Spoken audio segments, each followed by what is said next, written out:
Hindi na po nakapasok sa trabaho ang ilang taga Cavite dahil nananatiling baha ang ilang kalsada roon dahil sa malakas na ulan kahapon.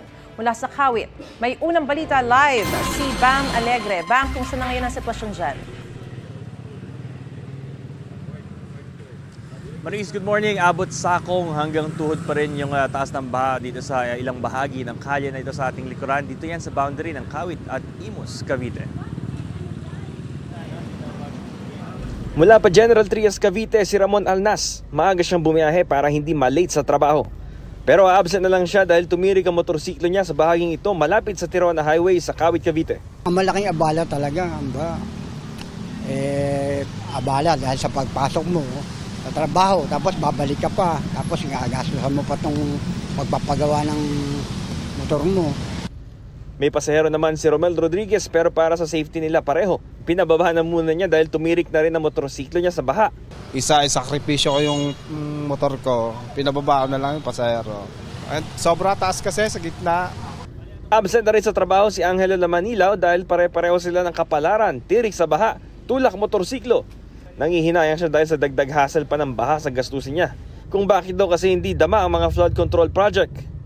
Papagawa mo pa to, di mo alam kung magkano mga gastos mo. Magkano ba yung sasahur natin ngayong araw? Baka mas lugi ka pa. Parang wala naman akong nakikitang update or progress dun sa flood control nila. Kasi ilang beses, kahit konting ulan, baha pa rin naman sa ibang lugar.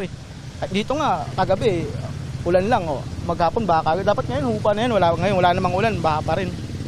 Ilan lang sila sa mga naperwisyo ng baha at masamang panahon sa Kawit, Cavite at sa kalapit na Imus. Dahil dito inanunsyo na rin ng kanilang mga lokal na pamahalaan na walang pasok sa pampubliko at pampribadong paaralan lahat ng antas. May mga paalala rin sa publiko na iwasang lumusong sa baha dahil sa hatid nitong peligro sa kalusugan.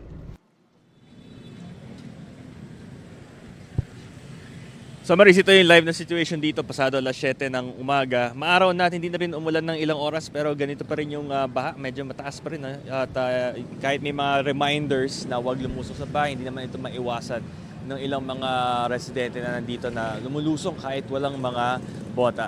Pero yun nga, meron pa rin kasi siya mga peligro sa kalusugan. Ito ang unang balita mula rito sa Kawit, Cavite, Bam Alegre para sa GMA Integrated News. Gusto mo bang mauna sa mga balita? Mag-subscribe na sa GMA Integrated News sa YouTube at tumutok sa unang balita.